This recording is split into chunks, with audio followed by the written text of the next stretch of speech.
খারাপ দিনগুলোতেও লড়াই চালিয়ে যাওয়া মানুষগুলোই শেষ পর্যন্ত জিতে যায়। আপনিও কি তাদের মধ্যে একজন? আজকে আমার 60 দিন চ্যালেঞ্জের 6 নাম্বার দিন।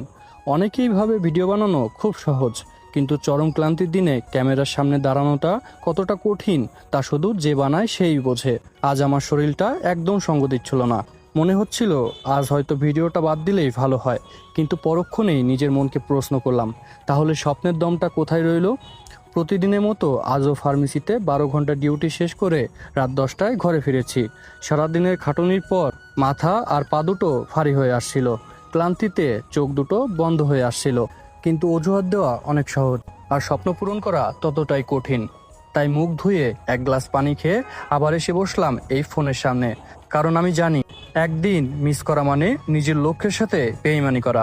আমাদের জীবনে এমন অনেক দিন আসে যখন কোনো কাজ করতেই মন চায় না, কিন্তু ওই দিনগুলোতে যারা কষ্ট করে সামনে এগিয়ে যায় ইতিহাস তারাই গড়ে। আজ কি আপনারাও কোনো কাজ করতে ইচ্ছে করছিল না, তাও মনের জোর দিয়ে কাজটা শেষ করেছেন? কমেন্টে আপনার আজকের অভিজ্ঞতা শেয়ার করুন, আমি সবার কথা শুনতে চাই। মধু ঘোষ ব্লগের এই লড়াইয়ে আজ 6 নাম্বার দিন পার হলো। আপনারা যদি আমার এই সততা আর অদম্য চেষ্টাকে একটু ভালোবাসেন, তবে লাইক শেয়ার করতে একদমই ভুলবেন না। একটা লাইক আর শেয়ার দিয়ে 5,000 ফলোয়ারের পাশে থাকুন। অজুহাতকে দূরে সরিয়ে রেখে নিজের স্বপ্নের জন্য লড়াই করুন। দেখা হচ্ছে আগামীকাল 7 নম্বর ব্লগে।